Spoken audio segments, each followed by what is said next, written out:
నిర్వహించినప్పటికీ కూడా యుద్ధం ఆగే పరిస్థితిలో లేదు. ఇది ఆగదు, ఖచ్చితంగా జరుగుతూనే ఉన్నది అన్న విషయం మీరు అన్నారు. అన్నటువంటి ఒక 2-3 రోజుల తర్వాతే స్విట్జర్లాండ్లో శాంతి ఒప్పందం అని ఫస్ట్ ఇంకో ప్లేస్ అనుకున్నారు, తర్వాత స్విట్జర్లాండ్ అనుకున్నారు. వీటన్నీ జరిగినప్పుడు పోనీలే అనుకున్నాం. చివరికి మీరు చెప్పినట్టే యుద్ధం మాత్రం ఏదో పై మాటల వరకే జరిగింది కానీ శాంతి ఒప్పందాలు, మధ్యవర్తిత్వాలు, సీజ్ ఫైర్లు ఇవన్నీ కూడా మళ్ళీ యథావిధంగానే మళ్ళీ మొదటికి వచ్చింది. మీరు చెప్పినట్టుగా అసలు ఏంది అంటే ఇక్కడ ఎవరు తగ్గట్లేదనేది పక్కన పెడితే యుద్ధం వల్ల వీళ్ళు సాధించింది ఏంది, మళ్ళీ ఎందుకు దీని గురించి కేవలం ఒక ఇద్దరికి కోపం వస్తే యుద్ధం వచ్చిద్దా, అంతేగాని దేశము, ప్రజలు, భవిష్యత్తు ఏం ఆలోచించరా? ఏమంటారు? ముందుగా మెగా 90 ప్రేక్షకులకు నా నమస్కారములు, మీకు నా నమస్కారములు, పెన్నెలకు వచ్చిన పెద్దలు వారికి కూడా నా నమస్కారములు అండి.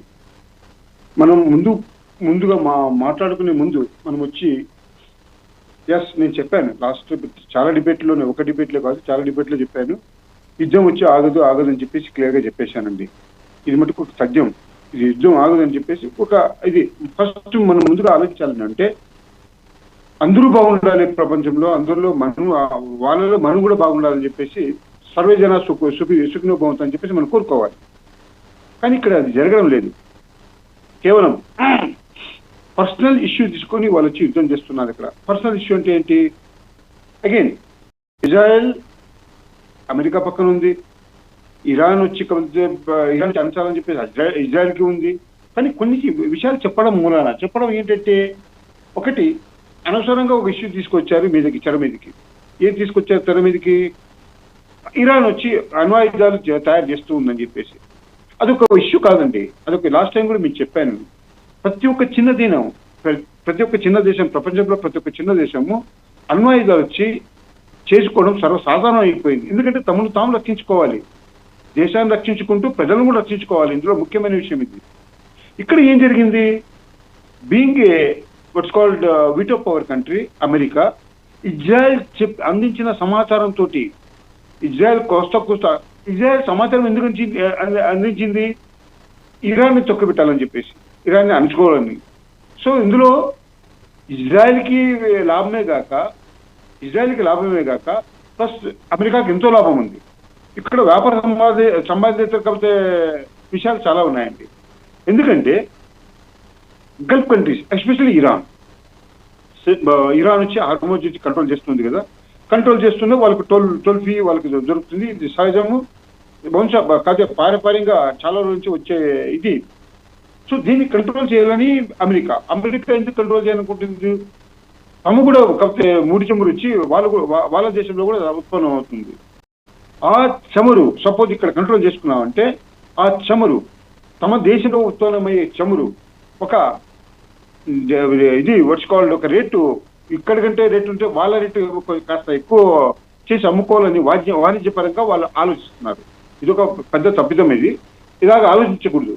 ప్రపంచం గురించి ఆలోచించాలి అంటే, ప్రపంచ ఆర్థిక వ్యవస్థ గురించి ఆలోచించాలంటే అందరూ ఒకటిగా నడవాలి. మేమే బతకాలి, ప్రపంచమంతా మొత్తం బతకూడదు అనేది ఈ సంకల్పం మంచిది కాదు. ఇది చాలా చాలా చాలా చాలా ఘోరం అవుతుంది. మనకు వచ్చి చాలా విపత్తులు సంభవిస్తాయి. విపత్తులు ఇప్పుడు ఆల్రెడీ సంభవిస్తున్నాయి.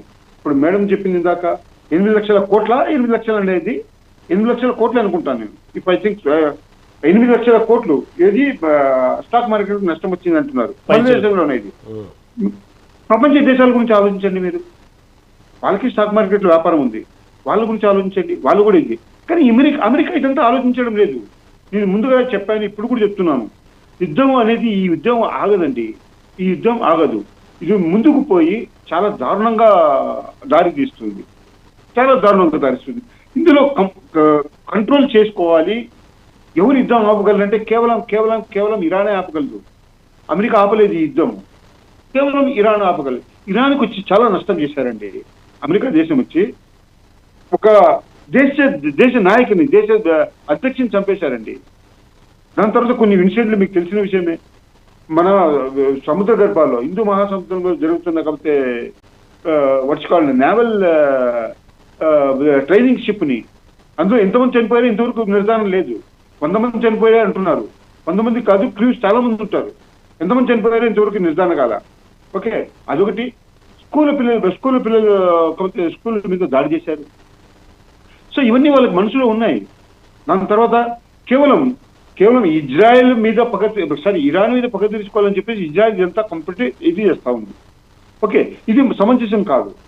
వీళ్ళు America being a veto power country, how they approach to this thing what's called United Nations organisation ఇంతవరకు చేయలేదండి. పాకిస్తాన్ అప్రోచ్ కావడం ఏంటండి, అక్కడ మన శాంతి ఒప్పందం కోసం పాకిస్తాన్ ఎంచుకోవడం కారణం ఏంటి? పాకిస్తాన్ అసలు no, it is not a complete country. Okay, వాళ్ళని అసలు ఎంచుకోకూడదు మనం. యూఎన్ఓ అంత పెద్ద ఆర్గనైజేషన్, యూఎన్ఓలో కూర్చోవాలి శాంతి ఒప్పందాల కోసం, యూఎన్ఓలో కూర్చోవాలి. సో ఇది జరగాల్సిన విషయం.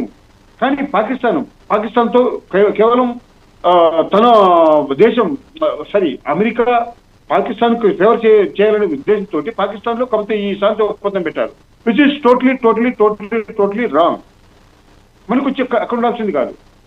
అగర్ మన ప్రపంచ దేశాలను అందరూ కలుపుకొని పోవాలనుకుంటే కేవలం యూఎన్ఓలో జరగాల్సిన శాంతి ఒప్పందం ఇది. చలో టీకే చేశారు, ఒప్పుకుంటా. అక్కడ ఏమైనా జరిగిందా శాంతి ఒప్పందం? కాలేదు. చలో ఇప్పుడు వచ్చి దీంట్లో జరిగింది, జెనీవాలో జరిగింది. అక్కడ ఏమైనా శాంతి ఒప్పందం జరిగిందా? ఓకే, కొన్ని రోజుల వరకు సీజ్ ఫైర్ చేశారు, ఒప్పుకుంటాను నేను.